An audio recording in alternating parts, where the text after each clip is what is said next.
the alien queen descended upon Earth, her towering figure cloaked in silver light, her arrival foretold by trembling skies and a silence that spread across cities and villages alike. She emerged from the vessel that burned with blue fire and shadows. Her presence, impossible to ignore, her body sculpted like a statue of obsidian, her crown of bone and crystal glowing with strange life. She carried herself with the weight of countless victories, fought on distant stars. Each step she took pressed into the soil with an echo like thunder, and the people gathered could do nothing but watch in awe and dread. Children clutched their parents' hands, soldiers held their weapons, yet dared not raise them. Leaders whispered to each other, their voices shaking as they debated whether she had come to bring peace or to enslave their world. But no one moved forward to greet her until the Council of Earth emerged. They wore suits of white and silver, their faces pale with fear and responsibility. They approached the queen, who stood taller than all of them, her eyes burning with gold light that pierced through every soul that dared to meet her gaze. The queen raised her head to the sky and breathed in the air of Earth as if testing its purity, her long fingers flexing as though the very air resisted her. She spoke in a voice that vibrated through stone and bone and heart. It was a language no human could understand, yet the tone carried command, authority, and silence, and somehow the words carved meaning into the minds of those listening. She declared that she had come to see what made this small, fragile species worthy of survival, for her empire had seen countless worlds, and most had fallen under her reign. The humans gasped, but none dared answer, for they had studied her history through fragments of alien transmissions. They knew of her conquests, how she had burned worlds into ash, how she had broken armies greater than any Earth could imagine, and now she stood before them, unchallenged, unafraid, untouched by their weapons or their courage. Her presence alone was like a storm wrapped in the shape of a queen, her eyes shifting between the crowd as though weighing the value of every life present. The air seemed colder around her, as if she carried the void of space in her aura. The ground trembled as her vessel loomed behind her, a towering mountain of metal alive with pulsing veins of alien light. No sound of engines, no roar of machinery, only the hum of something beyond human comprehension. The queen lifted her hands slowly, and the air bent to her will. A ripple spread through the atmosphere, as though even the wind bowed before her. Some humans fell to their knees in fear, others clenched their fists in defiance. Yet all could not deny the majesty that radiated from her form. She was not just a conqueror, she was a presence that shifted the order of existence itself, her every movement a declaration that she belonged to no world yet could claim any world. With a thought she gazed upon Earth as if she already owned it, yet there was something deeper behind her golden eyes, something unspoken, something unguarded, that none yet understood, and it was in that silent mystery that the first spark of change was born. The humans whispered of her power as they gathered in secret chambers. Far from the reach of her golden eyes, they spoke of the wars she had fought in galaxies unknown, and of the ruins she had left behind where no voice could sing again. The elders of the council argued over whether her presence was a curse or a chance for salvation. Some believed she had come to claim Earth as another jewel in her crown of victories. Others thought she had come to test them, to measure whether humanity was worth anything more than dust beneath her feet.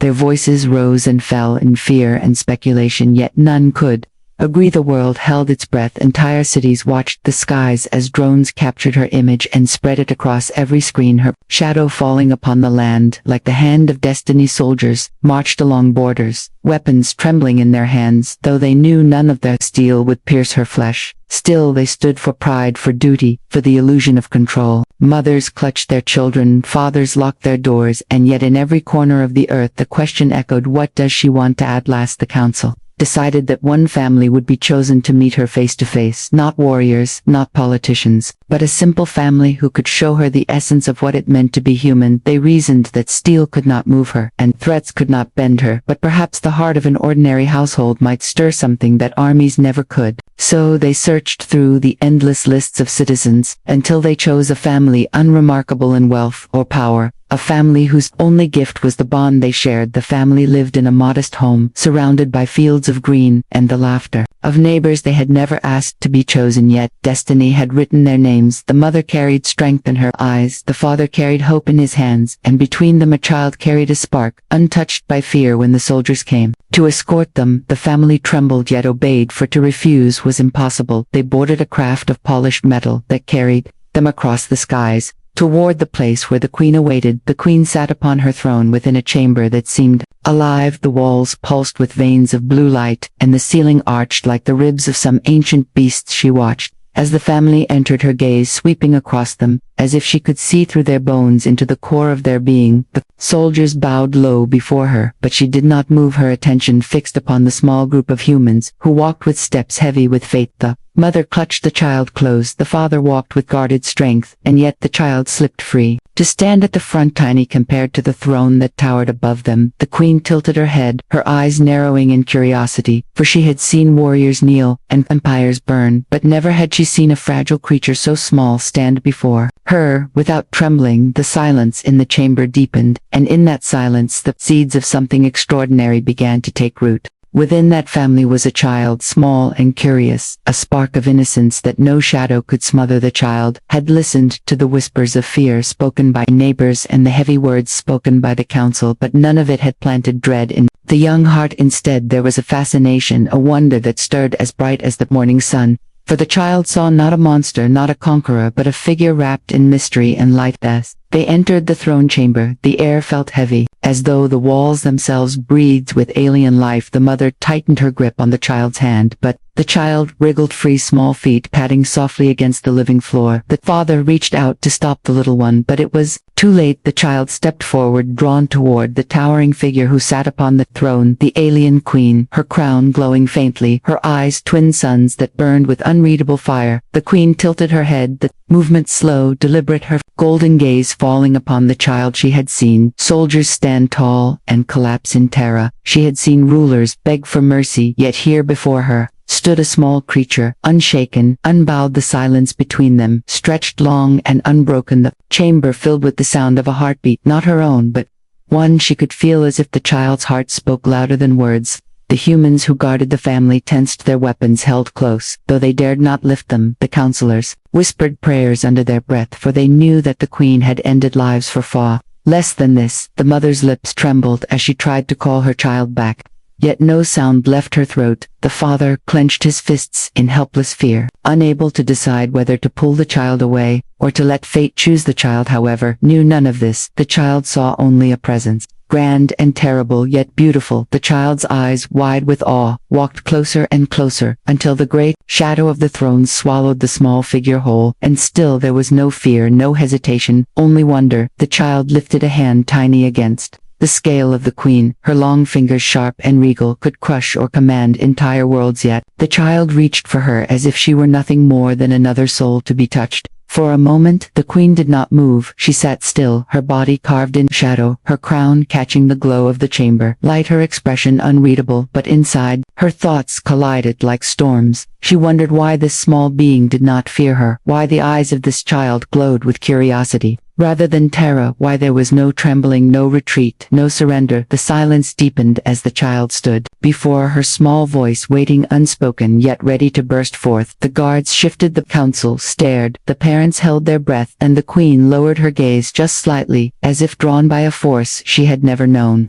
And in that stillness, the fragile line between ruler and subject began to blur in ways no one present could have ever imagined. The queen lowered her gaze, expecting fear as she always had when her golden eyes swept across mortals, but instead she found the unbroken stare of innocence, and it unsettled her more deeply than any blade or weapon ever had. Her eyes were like fire, yet the child did not look away. The chamber was vast, its walls alive with veins of light that pulsed, as if in rhythm with the beating of a heart, and all within the chamber seemed to wait for what would happen next. The mother reached forward, desperate to reclaim her child, but her feet would not move. Her body felt frozen by the weight of the moment. The father clenched his jaw, his chest rising and falling with shallow breath. The guards who stood at the edge of the chamber shifted uneasily, their armor humming softly with alien energy, yet none dared speak, none dared act, for the queen had not given command, and to move without her voice was to court death. The queen leaned forward slightly, her long fingers curling around the armrests of her throne carved from living crystal that shimmered with alien light. Her crown cast shifting shadows across her sharp features, and she studied the child with something almost like curiosity. Her mind was vast, a storm of memories, battles, victories, losses, and endless centuries of survival. And in all that time, never once had she been confronted with a creature so small, and yet so unyielding in its stare. The child's eyes shone not with defiance, but with wonder, as if gazing upon something sacred rather than dangerous. The child tilted its head the same way she had tilted hers moments earlier, as though mimicking her movement, and this gesture so simple, so pure, carved into her thoughts like a knife. She had seen leaders grovel, she had seen soldiers break, and she had crushed entire worlds under her heel, yet here was a child copying her as if she were nothing more than another being to learn from. The silence stretched longer and longer, until it felt like an eternity. The chamber itself seemed to hold its breath, the walls dimming their glow, as if listening. The queen's chest rose slowly, her breath sharp yet unsteady for reasons she could not name. She lowered her gaze further until her eyes aligned with the child's. She had expected tears, screams, perhaps trembling, but instead she was met with stillness, with calmness, with the simple presence of a human child who refused to believe she was a monster. Strange unease flickered inside her, as if her heart, which she had long buried in stone, had begun to stir again. The child reached out a small hand, unafraid, as if to touch her, as if to close the impossible distance between ruler and subject. The queen flinched, though she would never admit it, a ripple of something unnameable coursing through her chest. She did not understand it, she could not fight it, and she could not command it. Await the humans around her remained silent, frozen between terror and awe. The mother bit her lip until it bled. The father held his breath as if exhaling would shatter the fragile moment. The guards stood ready yet powerless, and the council stared wide-eyed, for they had never seen the queen hesitate, they had never seen her soften. But in that instant, as her gaze met the gaze of the child, a fracture appeared in the armor of her soul, and though none could yet name it, the first thread of connection had been woven. The hall was silent, so silent that even the hum of alien light along the chamber walls seemed to fade into nothing. The queen stared down at the child, her golden eyes fixed sharp as blades, yet something inside her was shifting like tectonic plates, grinding against each other. Her mind told her this was nothing more than a human offspring, fragile and insignificant, yet her heart, or whatever echo of a heart still lived within her, whispered a question she had never asked before. What if this child was more? The mother tried to move forward, but the guards held her back, their weapons not raised yet ready, their faces hidden but their fear undeniable. The father shook his head, whispering to no one but himself that this was madness, this was impossible, this was fate unraveling. Yet neither parent could stop what was unfolding, for the child stood beneath the towering shadow of the alien queen, and there was no fear in those eyes, no hesitation, only a spark that demanded to be seen. Child lifted its small chin and opened its mouth. The sound that followed was not trembling or broken, but soft, clear, and certain. It was a single word spoken, with the weight of innocence, and it carried through the chamber like a storm tearing through silence. The word was mother. The queen froze, every muscle of her body rigid, her crown of bone and crystal pulsed faintly, as if even it had heard something unimaginable. The chamber shifted in mood, the guards glanced at each other in disbelief, the council gasped, the mother collapsed to her knees in shock, the father could not breathe, for his chest had locked with terror and awe. But the queen, she remained unmoving, her eyes wide, her thoughts colliding like stars in collapse. Mother, the word echoed again and again inside her mind, a word she had never been given, a word she had never claimed for her kind, did not nurture her kind, did not cradle or soothe. They commanded, they ruled, they conquered, and yet here was a child no taller than her knee, declaring her as something she had never been nor thought she could be. Her lips parted as though to speak, but no sound came forth. For the first time in centuries she did not know what words to summon. She who could command fleets across the stars was silenced by a single fragile voice, calling her something she did not understand. She had taken many titles, destroyer, conqueror, queen, but never this one, and it unsettled her. It broke her in ways she could not comprehend. The child's hand remained outstretched, tiny fingers reaching for her massive form. The queen should have recoiled, she should have crushed this audacity, but instead she sat, frozen, golden eyes trembling with the faintest hint of something unspoken, something she had long buried. Her chest tightened, not with rage but with something deeper, something dangerously close to tenderness. The chamber was no longer a place of judgment or fear. It had become a cradle of revelation, a moment suspended between two beings, one of boundless power and one of unshaken innocence. And in that fragile space, the future of both began to change, though none in that chamber yet understood what had just been set into motion. The queen staggered back, not in weakness of body, for her strength was endless, but in weakness of spirit, for the words spoken by the child clung to her like chains forged of fire. Her throne pulsed beneath her as if alive, responding to her hesitation, as though even the living crystal that had served her for centuries was confused by her stillness. She raised a hand as if to command silence or strike down the insolence, yet her fingers trembled and she lowered it again, her golden eyes wide with disbelief. The word mother spiraled through her mind, echoing louder than the cries of battle, louder than the roars of dying worlds she had silenced. Across the stars she had been worshipped as queen, as empress, as destroyer, her name carved into the ruins of civilizations, yet never had she been given that word spoken with such certainty, such trust, such warmth. She searched her memory for anything to anchor her but found only shadows and victories hollow and cold. The humans watched in terror and awe. The guards kept their weapons close, but their grips faltered, their eyes betraying confusion. The council leaned forward, their breaths shallow, none daring to interrupt the silence that pressed against them. The mother buried her face in her hands, trembling at the madness of what her child had done. The father stood still as stone, his fists clenched, yet his eyes wet as though some part of him understood the weight of what had just passed. The queen's chest rose and fell uneven, a rhythm she had not known in centuries, for she was never shaken, never uncertain. She was a force, not a being, and yet this child had called her mother, as if stripping away every title, every layer of armor she had built across ages. The child still stood there, hand outstretched, eyes unbroken by fear, and in those eyes she saw something she could not destroy, a reflection of possibility. Her mind screamed that it was absurd, that she was no nurturer, she was no cradle for fragile life, she was a conqueror forged in the fires of endless war. Her kind never raised children, they commanded, they bred heirs to thrones who were trained, not loved, cared for only by survival. Yet even as she tried to summon that truth, the word mother pressed harder against her chest, breaking the walls she had forged around herself. She felt a heat rising within her, not the fire of rage, but something softer, something alien to her being. She did not want it, yet she could not repel it. It spread through her veins like light piercing darkness. She stared at the child, and for a fleeting instant she saw not a human but something she could claim, not as a subject but as her own. And the thought unsettled her more than any weapon or enemy ever had. The chamber seemed smaller now, the air thick with something no one could name. The guards dared not breathe, the council dared not speak, the parents dared not move. The queen remained frozen upon her throne, yet within her a storm raged, for the word mother was no longer just a sound, it was a mirror held to her soul, and what she saw reflected there terrified her more than war ever could.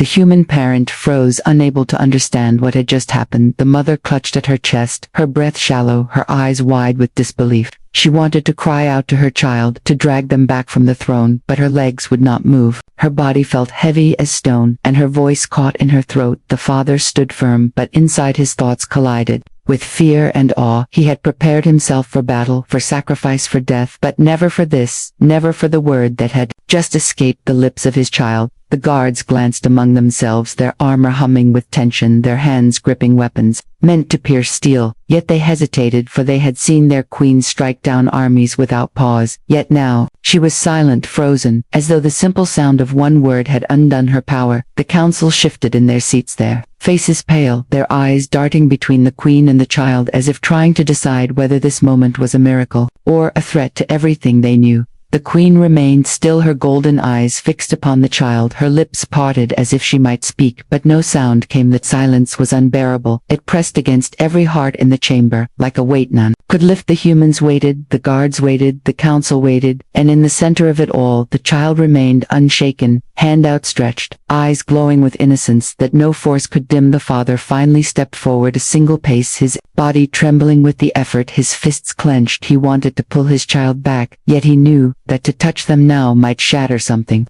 too fragile to be disturbed. He whispered words only his own ears could hear, prayers, apologies, pleas for understanding. He did not know if the queen would destroy them all for this audacity, or if she would remain in her silence forever. The mother's tears fell silently down her cheeks, her heart torn between terror and pride, for she saw something she could not explain. She saw her child facing the most feared being in the galaxy with a courage greater than her own, greater than any soldier she had ever known, and she could not decide if this was madness or destiny. The queen's chest rose and fell again, her breath slow as if she was weighing the universe itself. She should have spoken, she should have ended the tension with command, yet every time she tried to summon words, the echo of mother drowned them out louder and louder, until She was no longer a queen, no longer a conqueror, but simply a being confronted by a truth she had never known. The guards shifted uneasily, their eyes darting, their fingers tapping their weapons, waiting for command that did not come. The council leaned forward, desperate for resolution, their fear gnawing at them, and the family stood trapped in the center of fate, the air of the chamber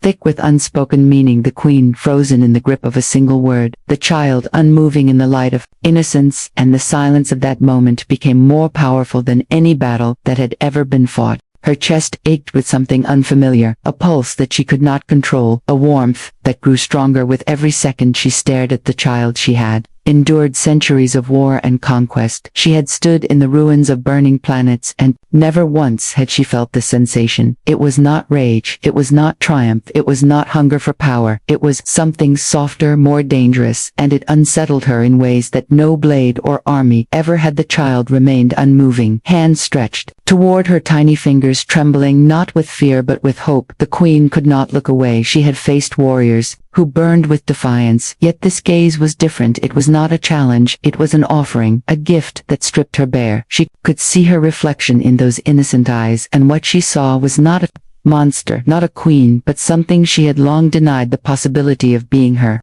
mind raced with memories of her kind who raised their heirs not with love but with drills and commands. Children were shaped into weapons, into rulers, into echoes of the empire, and weakness was carved out like infection. Yet here was a child, untouched by her laws, untouched by her history, and this child had chosen to see her not as destroyer, but as mother. The word gnawed at her, it filled the silence of her thoughts, until there was nothing else. The guards fidgeted, their armor clinking softly. The council leaned forward, desperate to come to understand. The mother wept silently, her hands trembling over her lips. The father remained motionless, as if chained by the gravity of what he was witnessing. The chamber itself seemed alive, its glowing veins pulsing brighter and brighter, as though the walls responded to the queen's turmoil. The air, thick and heavy with unspoken tension. She tried to lift her hand, to push the child away, to remind herself of who she was, of what she had been made to be. But her hand did not obey her command. It trembled and lowered, and for a moment she thought she might reach out in return. Her heart thundered, though she had no word for heart, only the pounding inside her chest that betrayed the stillness of her throng.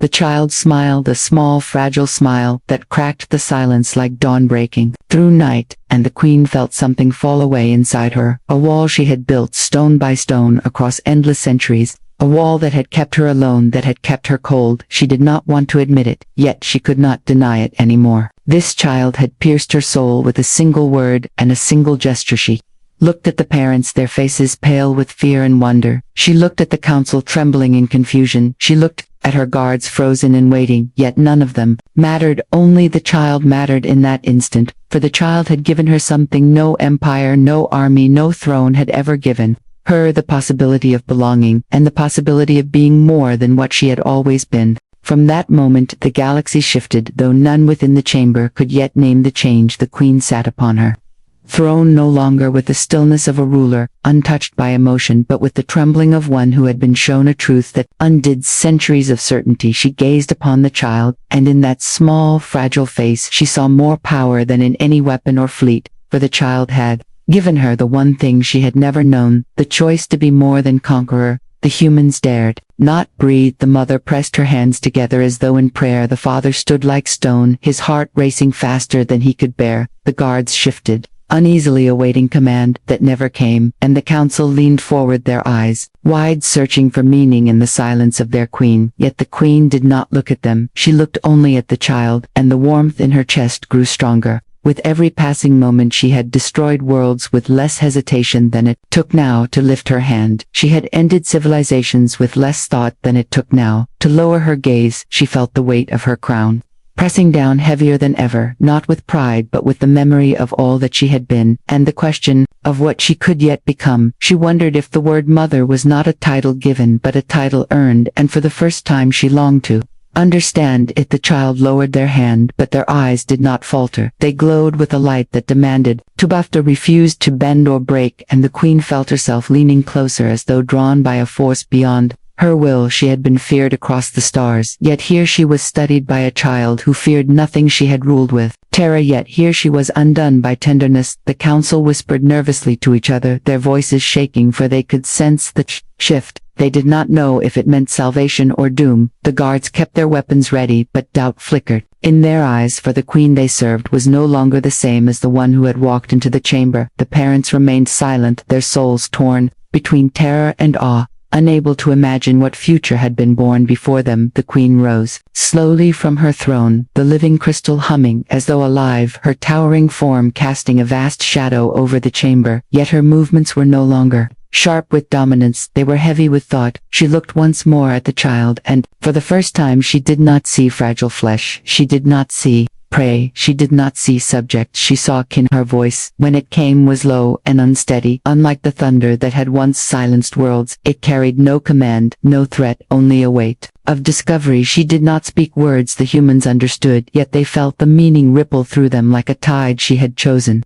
not conquest, not destruction, but connection. From that day forward, the queen no longer saw humanity as fragile strangers. She saw them as mirrors, capable of revealing what she had buried within herself. And though the galaxy would never know how it began, it was in that chamber with that child who called her mother, that the most feared queen of the stars was changed forever.